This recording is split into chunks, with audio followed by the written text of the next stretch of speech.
Welcome to Visibility with Purpose. My name is Sigrid Kaste and I'm a global online networking and visibility strategist. And I'm Lynnaire Johnston. I'm an executive visibility specialist. Each week, the two of us explore what it actually takes for senior professionals to become visible, recognised and trusted online. Today, we're going to talk about how strategic relationships build authority faster than posting. And I'm really looking forward to getting into this one, Lynnaire. So where I'd like to start with this today, Sigrid, is to talk about the trust transfer effect, which is a very fancy name for your online reputation and how that works. So when someone sees that you are connected to someone else, that is a reputational signal.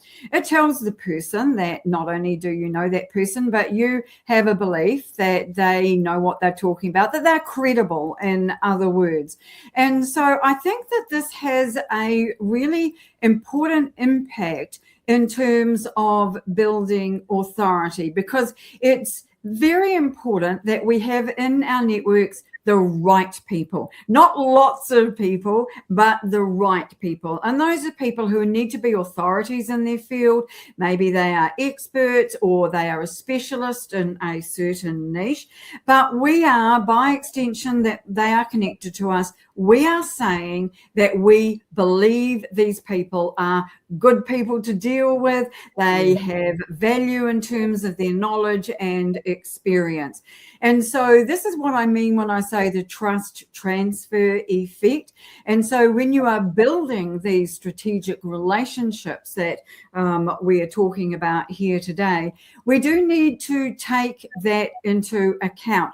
So a practical tip that you can use to really make this work for you is to reduce your network with the people who you do not believe are credible. There are a lot of people who creep into our networks who might have got there simply because they connected with you at a time where you are looking at a particular area and you wanted to get more people involved in that, but you're not interested in that anymore. So I think reducing the people, the size of your network, and making it smaller but more strategic is something that is really useful to have a think about in this day and age, Sigrid.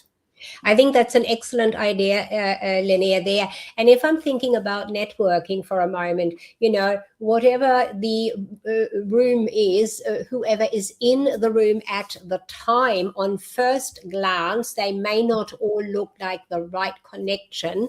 But what I would say is, before you dismiss such a room full of people that seem to be different, do look beyond who they are and what they have. I totally agree.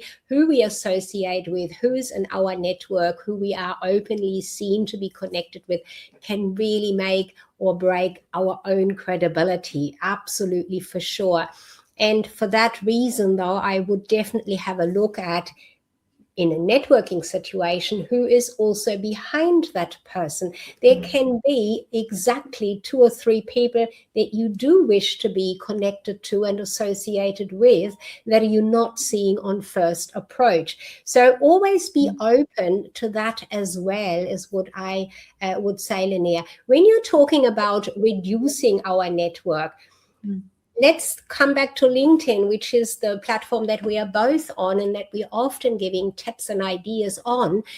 If you have somebody with 20,000 connections, would you openly say that they may have a look at who they have there and if they still are as relevant as they were initially? Or are we just talking generally, looking at who comes into our network, Lynnaire?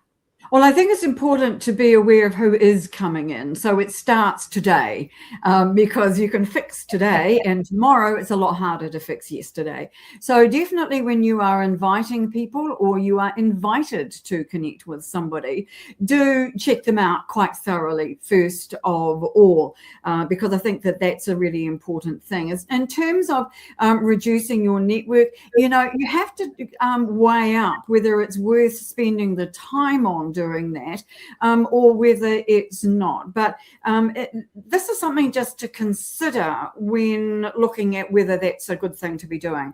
If your network is relatively small, then the chances are that your content is going to be seen by more of the right people. Now, that's counterintuitive, I know, but what happens is that a percentage of your connections, your network, will see your posts when it first goes live, and their reaction will make an impact on whether or not your post goes any further or it just stops dead in the water right then. So having a smaller network is not a bad idea if you want your posts to get more visibility within the network that you actually have. It's better that your posts go to the right people than more widely to the wrong people.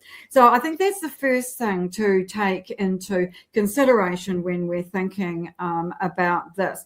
But the second aspect of this is that it's only just become really well published this in the last couple of weeks, is the fact that a smaller network is in fact more like, or people who are in a smaller network or have a smaller network, means their content is more likely to be cited by AI in answers to business questions. Again, counterintuitive, isn't it? But for reasons that only those who create our AIs can tell us, if you've got a network of, say, 5,000 to 10,000 followers, then you are more likely to have your content sourced or cited by AI than if you have a larger network over 20,000 followers, for example. Now, I was a bit surprised when I heard that, but that does seem to be the case now. So something to take into consideration when deciding whether or not you actively want to disconnect from people in your network. That is such a good point, and I was just going to tap into exactly that when you first started talking about, a smaller network versus a larger one. The thing that makes total sense with AI picking you up from a smaller one is that you are probably a lot more targeted in what you're putting out there, and therefore you are more targeted with that relationship that you're building, which then in turn builds your authority and with the authority of those that you are connected with. So it does make sense on one level. On first approach, you sort of think, hey, that makes no sense. Why should a smaller network make me be cited more by AI, while on the other hand, more people means more power, more usually authority is how we, when you're looking at other areas in life and in business, more is better. But it is not specifically with the connection to AI, who is very, very much focused on what is the core that you have to offer, and then it can be cited much easier. And with that, it makes sense that when you have the right people that you are connected with, when you're going about it strategically to connect, then yes, of course, I can cite you better. And I just want to come back to the networking. I think it's great to be out there, to be visible and connect. And you can always create those strategic connections and create that authority, or you might be the one who's giving authority to someone else. So don't shy away from that as well. Your own authority counts as well, Lynnaire. I'm very happy to be associated with you for your authority, for example. Well, thank you very much indeed. And I agree with you. Authority is conferred. It's not claimed. You can post, I'm an expert, I'm fabulous at this and that and the next thing 100 times. But it's much, much less weaker than one credible person saying it once. So that third party validation, it's more persuasive than self-promotion, which is why I think testimonials, co-authored work, and reviews are being cited by peers that are being cited by peers.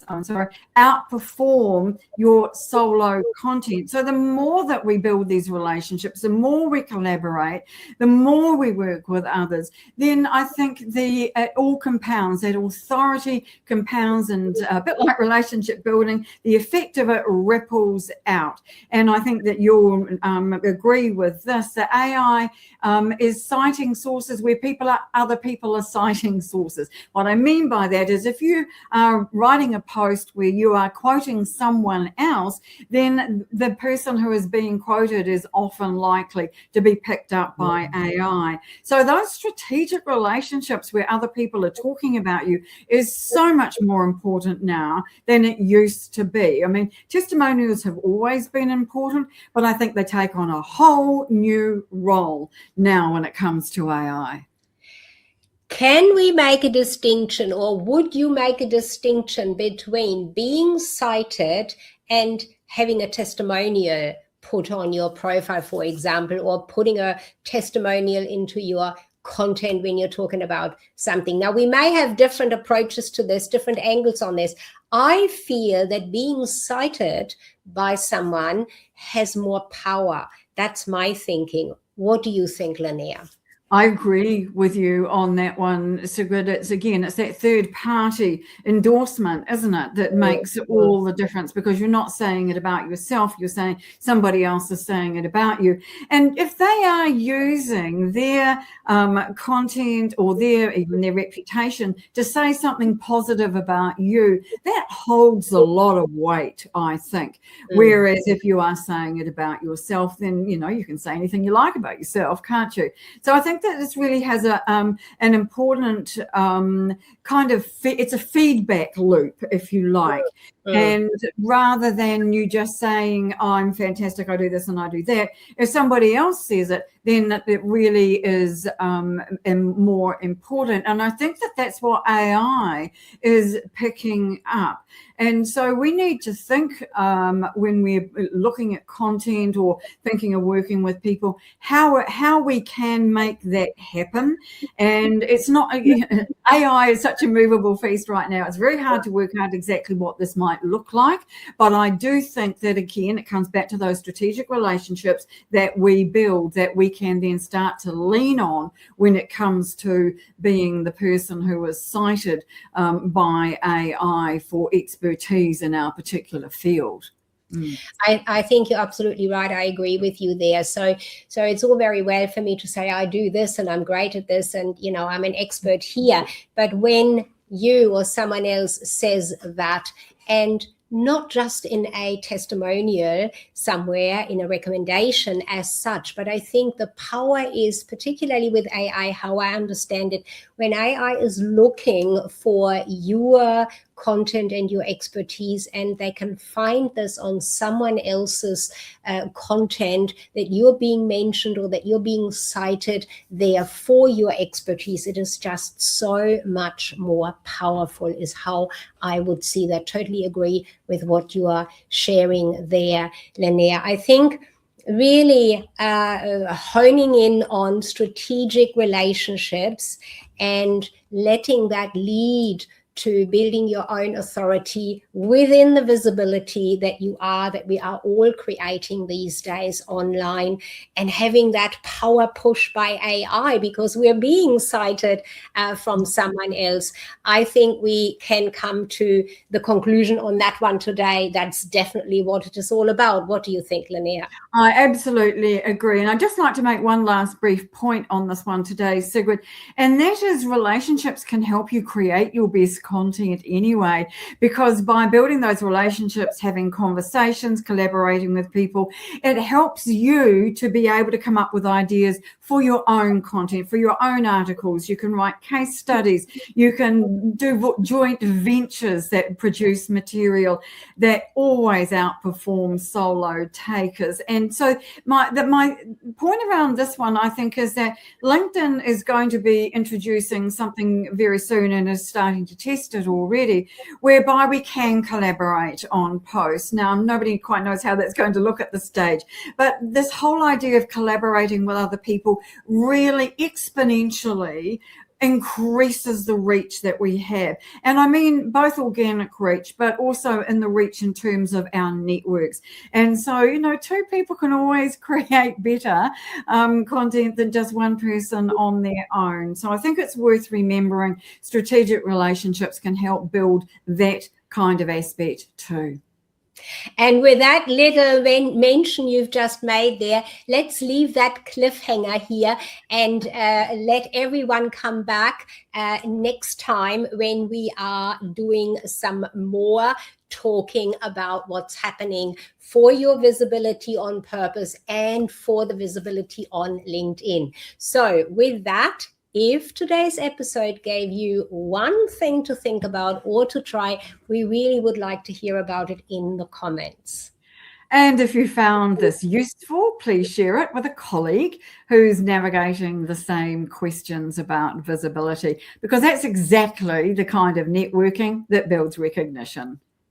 Now we have a topic for next week, and that is the difference between being visible and being recognized. But remember the cliffhanger, we may come back to that one as well. Let's see. So use the links in the description below to connect with us on LinkedIn. We always like to connect with people who've spotted us here on YouTube, and to find out more about how we can help you become more visible online. So be visible, be valuable, be remembered.